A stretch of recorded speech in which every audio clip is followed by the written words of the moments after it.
Welcome to exam study. This is Shivam Gupta. इस video में हम डिस्कस करेंगे एनसीएफ 2005 के इंपॉर्टेंट क्वेश्चन जो आपके एग्जाम के लिए बहुत ज़्यादा इंपॉर्टेंट होने वाले हैं। यानी कि आपको कम समय में बहुत ज़्यादा ज्ञान मिलने वाला है। यानी कि शॉर्ट वीडियो में आपका कोर्स के इंपॉर्टेंट क्वेश्चन आपके एग्जाम से पहले सारे के सारे रिवीजन करके फिर से तैयार करवाने वाला हूं मैं। चलिए स्टार्ट करते हैं आज के हम पहले वीडियो के साथ। जो आपका एनसीएफ 2005 से क्वेश्चन आपके पूछे जाते हैं, सभी क्वेश्चन को हमने इस वीडियो में रखा है और सारे प्रीवियस ईयर के क्वेश्चन भी हमने इसमें मिला लिए हैं। अगर चैनल को सब्सक्राइब नहीं किया सब्सक्राइब कर लें, जिससे आपको हमारा डेली की डेली जो वीडियो है मिलते रहें। पहले क्वेश्चन की अगर हम बात करेंगे, एनसीएफ 2005 का पूरा नाम क्या है। क्वेश्चन आपका ये भी आ चुका है आपके प्रीवियस ईयर परीक्षाओं में कि एनसीएफ 2005 का पूरा नाम क्या है। तो अगर हम इसकी बात करते हैं तो इसका पूरा नाम जो है आपका ए वाला सही हो जाएगा, यानी कि नेशनल कैरिकुलम फ्रेमवर्क जो है एनसीएफ 2005 का पूरा नाम है। अगर हम बात करते हैं एनसीएफ 2005 है कितने पेजों में तैयार हुआ था, दस्तावेज की अगर बात करते हैं तो 180 पेज का दस्तावेज है। कितने पेज का है? 180 पेज का दस्तावेज है। चलिए आगे चलते हैं। सेकेंड क्वेश्चन हमारा है कि निम्न में से एनसीएफ की संचालन समिति का गठन किसकी अध्यक्षता में किया गया था। आपने देखा होगा कि प्रोफेसर तो आगे लगा ही है, सभी में देखेंगे तो कहीं क्या लिखा है, यशपाल लिखा है, कहीं यशराज लिखा है, कहीं यशराम लिखा है, कहीं यश कुमार लिखा है। यानी कि पहला जो वर्ड आपका है यश है। उसके बाद क्या है, उसके बाद की अगर हम बात करेंगे तो पूरा नाम इनका था प्रोफेसर यशपाल। यशपाल कौन वाला? ए वाला दिया है। जैसे कि अगर दूसरे में देखें यहाँ पे क्या राज लगा दिया है, तो दूसरा वाला हमारा गलत हो जाएगा। यानी कि नीचे के तीनों जो हैं तीनों गलत हो जाएंगे। पहला हमारा सही आंसर है कि क्या है, एनसीएफ की संचालक समिति का गठन जो अध्यक्षता थी किसने की थी? प्रोफेसर यशपाल ने की थी। नेक्स्ट क्वेश्चन हमारा है, एनसीएफ 2005 के अनुसार विद्यालय ज्ञान को जोड़ना चाहिए। अगर हम बात करेंगे एनसीएफ 2005 के अनुसार जो विद्यालय ज्ञान है इसको किसके साथ जोड़ना है? हमें भैया जोड़ना है बाहरी स्कूली जीवन से। यानी कि विद्यालय के ज्ञान को हमारा जो बाहर का जीवन है उससे जोड़ना है। तो ये हमारा बिल्कुल राइट आंसर हो जाएगा। अगला क्वेश्चन है कि एनसीएफ 2005 के अनुसार बालक की प्राथमिक शिक्षा की भाषा कौन सी होनी चाहिए। अगर हम बात करेंगे प्राथमिक कक्षा की भाषा के बारे में तो लास्ट वाला देखें, कोई भी भाषा हो बिल्कुल गलत, कठिन भाषा गलत, विदेशी भाषा गलत। अगर हम प्राथमिक लेवल की बात करेंगे तो बच्चा अपने क्षेत्र में रहता है ना, तो उसकी क्षेत्रीय भाषा यानी कि कह सकते हैं उसकी स्थानीय भाषा होनी चाहिए या उसकी मातृभाषा होनी चाहिए। यानी कि अगर यहाँ पर क्षेत्रीय होता तब भी सही आंसर होता, अगर मातृ होता तब भी सही आंसर होता। उसके अलावा उसकी स्थानीय भाषा, यानी कि बच्चा धीरे धीरे क्या बोलना सीखा है, स्कूल में गया तो उसकी प्राथमिक शिक्षा में उसकी आसपास की जो भाषा है वही होनी चाहिए ना, तभी तो क्लास में क्वेश्चन को समझ पाएगा ना। तो ये हमारा सही हो जाएगा। अगला क्वेश्चन है कि बालकों की शिक्षण प्रक्रिया एनसीएफ के अनुसार कैसी होनी चाहिए। अगर हम बात करते हैं बालकों के बारे में, ऑप्शन देख लीजिए। यानी कि एनसीएफ के अनुसार जो है क्या है कि बालकों की शिक्षण प्रक्रिया की बात की गई है। तो पहला है कि रटंत पद्धति से युक्त हो, है ना।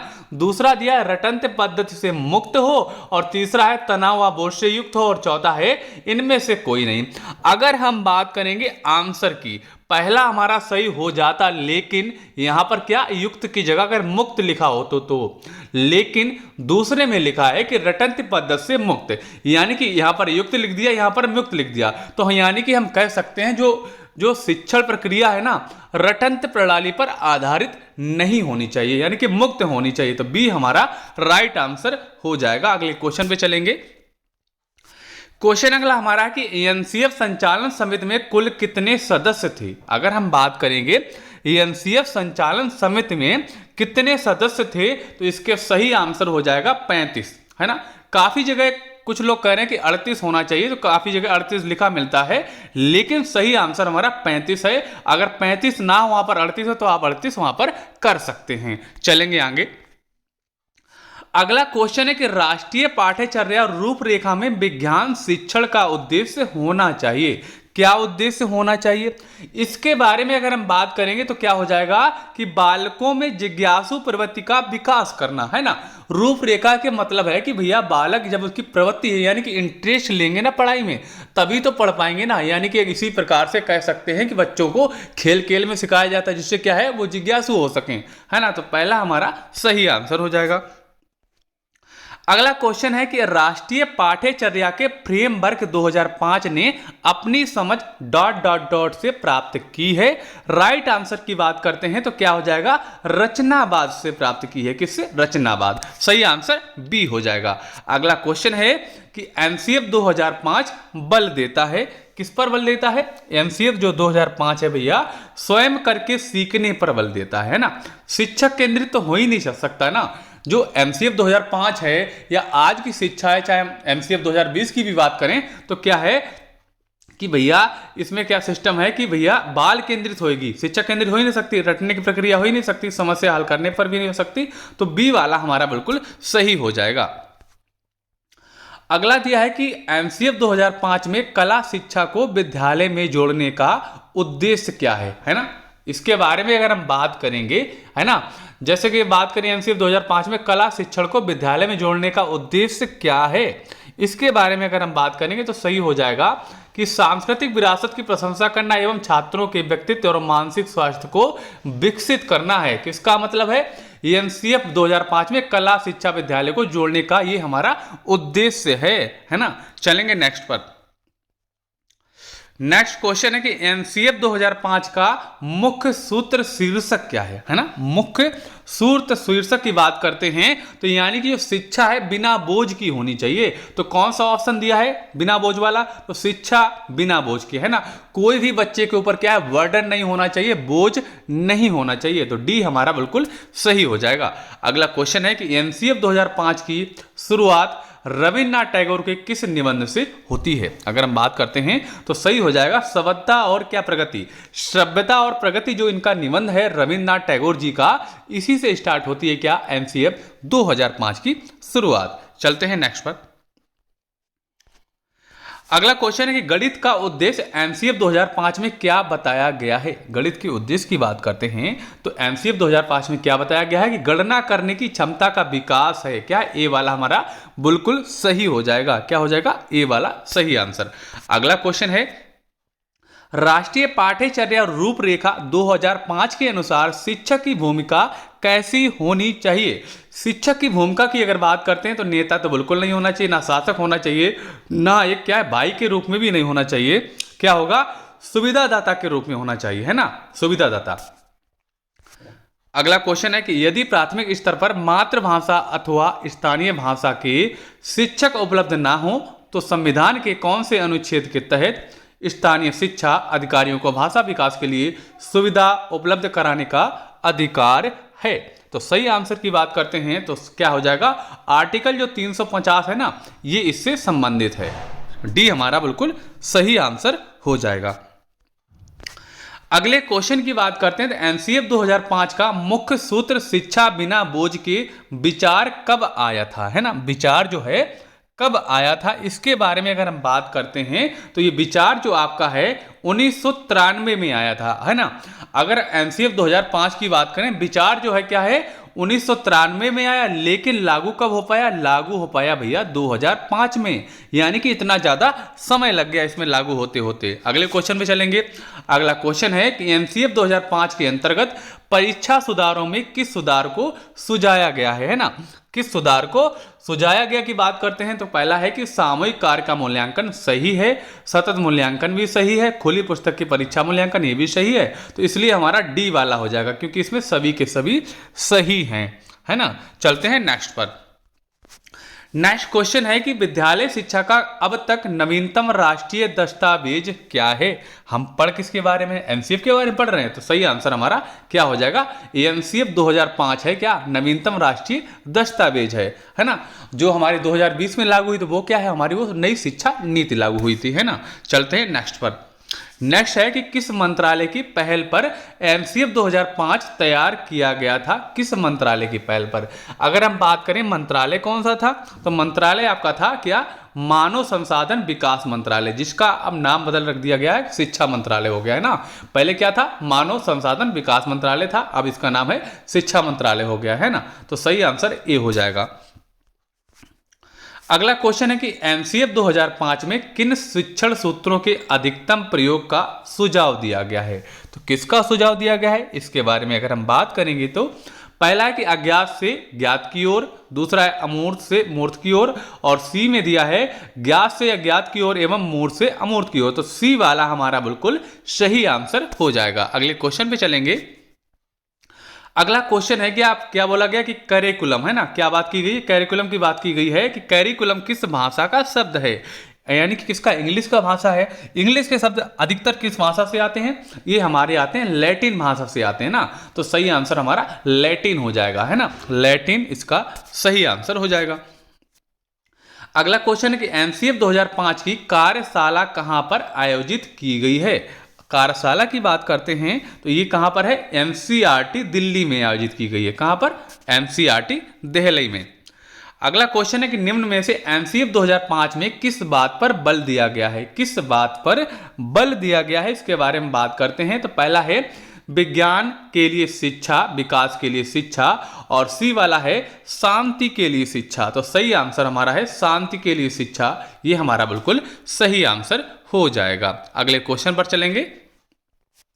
अगला क्वेश्चन है कि एमसीएफ 2005 में किस परीक्षा के संबंध में सुधार के लिए सुझाव दिए गए हैं, है ना, दिए गए थे। अगर इसके बारे में अगर हम बात करते हैं तो पहला है कि कक्षा 10वीं की परीक्षा ऐच्छिक हो, है ना, प्रतियोगी परीक्षाएं जो प्रवेश परीक्षा को ऐच्छिक, और कक्षा 12वीं परीक्षा ऐच्छिक हो, और आपका लास्ट दिया है उपयुक्त सभी। सही आंसर की बात करते हैं तो ए वाला हमारा बिल्कुल सही आंसर हो जाएगा।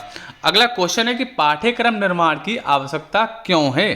पाठ्यक्रम निर्माण की आवश्यकता क्यों है, क्योंकि शिक्षा के उद्देश्यों की जो प्राप्ति हो सके, इसीलिए क्या है, पाठ्यक्रम का निर्माण किया जाता है। अगला क्वेश्चन है कि एमसीएफ 2005 जो है ना कि क्या है, सुझाव दिया गया था कि सूचना को क्या मानने से बचा जाए। अगर इसके बारे में हम बात करते हैं तो सही आंसर हो जाएगा ज्ञान, है ना, क्या हो जाएगा, ज्ञान इसका सही आंसर हो जाएगा। अगले क्वेश्चन पर चलेंगे।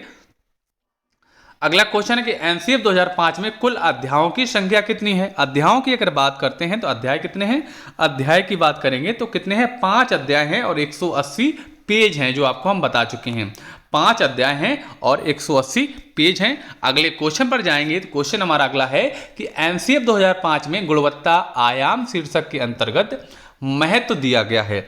महत्व किस पर दिया गया है, महत्व की बात करते हैं तो बालकों के लिए संरक्षित अनुभव एवं पाठ्यक्रम सुधार को जो है महत्व दिया गया है। अगले क्वेश्चन पर चलेंगे। अगला क्वेश्चन देख लेते हैं।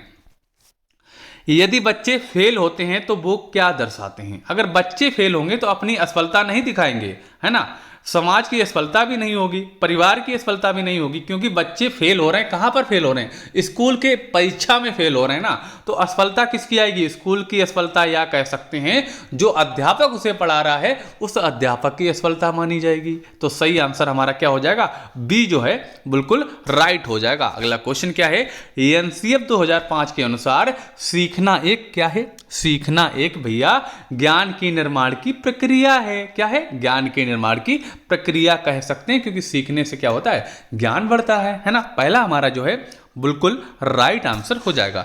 नेक्स्ट पर चलेंगे। नेक्स्ट हमारा है कि भीड़ भाड़ वाली कक्षाओं में ... अध्यापन की बात करना निरर्थक है। आंसर की बात करते हैं तो सही आंसर क्या हो जाएगा भैया कि भीड़ वाली कक्षाओं में क्या कह सकते हैं इसके आंसर में कि सृजनशील अध्यापन की बात करना निरर्थक है। क्योंकि क्या है भैया, वहां पर भीड़ भाड़ ज्यादा है, तो कक्षाओं में क्या है, अध्यापन जो है सृजनशील तरीके से नहीं हो सकता है। तो सही आंसर हमारा डी हो जाएगा। चलेंगे नेक्स्ट पर। नेक्स्ट है कि राष्ट्रीय पाठ्यचर्या की रूपरेखा 2005 के अनुसार सत्य नहीं है। यानी कि सत्य नहीं है तो गलत हमें बताना है। ठीक है, पहला कि सभी बच्चों में सीखने की क्षमता होती है, बिल्कुल सही बात है, तो बिल्कुल सही बात है, यानी कि क्षमता तो होती है। सभी बच्चे स्वभाव से सीखने हेतु प्रेरित रहते हैं, ये भी बिल्कुल सही बात है।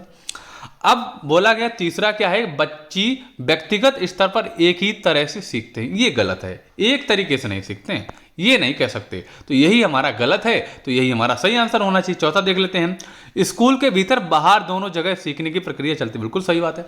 आप स्कूल में जाते हैं, स्कूल में सीखते हैं, और बाहरी जीवन में जाते हैं, वहां पर भी कुछ ना कुछ सीखते हैं। तो यानी कि जरूरी नहीं कि हमें स्कूली ज्ञान से ही सीख के सब कुछ बनते हैं, बाहर से भी बहुत सारा ज्ञान मिलता है। तो हमारा जो डायरेक्ट ज्ञान होता है ना, वो स्कूल से मिलता है, जो बाहर मिलता है वो इनडायरेक्ट होता है। तो कह सकते हैं जो एमसीएफ 2005 में शामिल नहीं है, यानी कि सत्य नहीं है, तो सी वाला हमारा सही हो जाएगा, क्योंकि यही हमारा गलत है। ठीक है, चलेंगे नेक्स्ट पर। नेक्स्ट है कि राष्ट्रीय पाठ्यचर्या रूपरेखा 2005 में बहुभाषा को एक संसाधन के रूप में दिया गया है, क्योंकि चलिए इसके बारे में भी समझ लेते हैं। पहला है कि यह एक तरीका है जिसमें प्रत्येक बालक सुरक्षित महसूस करे, है ना, बालक यह है, प्रत्येक जो बाल है सुरक्षित महसूस करे। ठीक है, भाषागत पृष्ठभूमि के कारण कोई भी बालक पीछे ना छूटे। ठीक है, यह बालक को अपने आप पर विश्वास के लिए प्रोत्साहित करेगा। सभी कथन सत्य हैं, है ना। अगर हम बात करेंगे बहुभाषा को, बहुभाषा का मतलब हो गया कि एक कक्षा में कुछ बालक ऐसे आते हैं, जैसे कि आप अपने क्षेत्र में रह रहे हैं तो आपकी क्षेत्रीय भाषा है, वो कोई दूसरे क्षेत्र से आया, उसकी लैंग्वेज क्या है, थोड़ी बदल गई है ना। थोड़े जो शब्द आपने सुने होंगे कि आपके इधर और कुछ बोला जाता है, उसके उधर और कुछ बोला जाता है। तो इससे क्या होता है कि एक दूसरे बालक को एक दूसरे के बारे में जानने का मौका मिलता है, और बहुत सारी चीज़ें उसकी पृष्ठभूमि के बारे में सीख जाते हैं। तो ये क्या है, एक संसाधन के रूप में होता है, और ये क्या है, बिल्कुल भी कतई गलत नहीं है क्लास में। यानी कि हम कह सकते हैं अगर आप अध्यापक हैं तो आपको विभिन्न प्रकार की बहुभाषा वाले बच्चे आपको क्लास में एडमिशन दिलाया जाए, बिल्कुल सही है ना। तो हमारे सभी कथन क्या हैं, बिल्कुल सही हो जाएंगे। चलेंगे नेक्स्ट पर। नेक्स्ट है कि शिक्षकों को शिक्षण व्यवसाय में लगातार बदलते मानकों और डॉट डॉट के साथ डील करना चाहिए। तो क्या हो जाएगा, पाठ्यचर्या के साथ डील करना चाहिए, है ना। तो बी हमारा बिल्कुल सही हो जाएगा। चलेंगे नेक्स्ट पर। नेक्स्ट है कि एमसीएफ 2005 के अनुसार मूल्यांकन का प्रधान उद्देश्य है, क्या है, मूल्यांकन का प्रधान उद्देश्य क्या हो जाएगा। पहला है कि शिक्षण अधिगम प्रक्रिया का आकलन करना, गलत। दूसरा है छात्र की शिक्षा संबंधी प्रगति का मापन करना, यह भी गलत हो जाएगा, है ना। उद्देश्य की बात की गई है। सी वाले की अगर हम बात करते हैं शिक्षण, है ना, क्या हो जाएगा, शिक्षण हो जाएगा, शिक्षण गलत लिख गया है। अधिगम प्रक्रिया में अध्यापक और छात्रों की उपलब्धि का मापन करना, ये हमारा बिल्कुल सही हो जाएगा, यानी कि सी वाला जो है बिल्कुल करेक्ट आंसर हो जाएगा। अगर दोस्तों आपको हमारा वीडियो पसंद आया तो वीडियो को अवश्य लाइक करें, ज़्यादा से ज़्यादा शेयर करें। अगर चैनल को आपने सब्सक्राइब नहीं किया सब्सक्राइब कर लें। अगर आप हमारे सारे वीडियो देखना चाहते हैं तो आप हमारे क्या है, प्लेलिस्ट में चले जाइए, जिसमें आपको सारे के सारे वीडियो मिल जाएंगे। अगर आप हमसे आप पीडीएफ चाहते हैं तो आप हमारे टेलीग्राम में जुड़ जाइए, या फिर हमें आप कमेंट्स में मैसेज करिए और आपको हम क्या है टेलीग्राम की लिंक दे देंगे। आपको कमेंट बॉक्स में भी लिंक मिल जाएगी, डिस्क्रिप्शन में भी मिल जाएगी, इसमें आप क्या है टेलीग्राम पर सभी वीडियो की पीडीएफ ले सकते हैं। चलिए दोस्तों, आपको मिलेंगे अपने ऐसे ही बिल्कुल क्या है क्लास के लिए एकदम उम्दा वीडियो के साथ। तब तक के लिए जय हिंद, वंदे मातरम साथियों।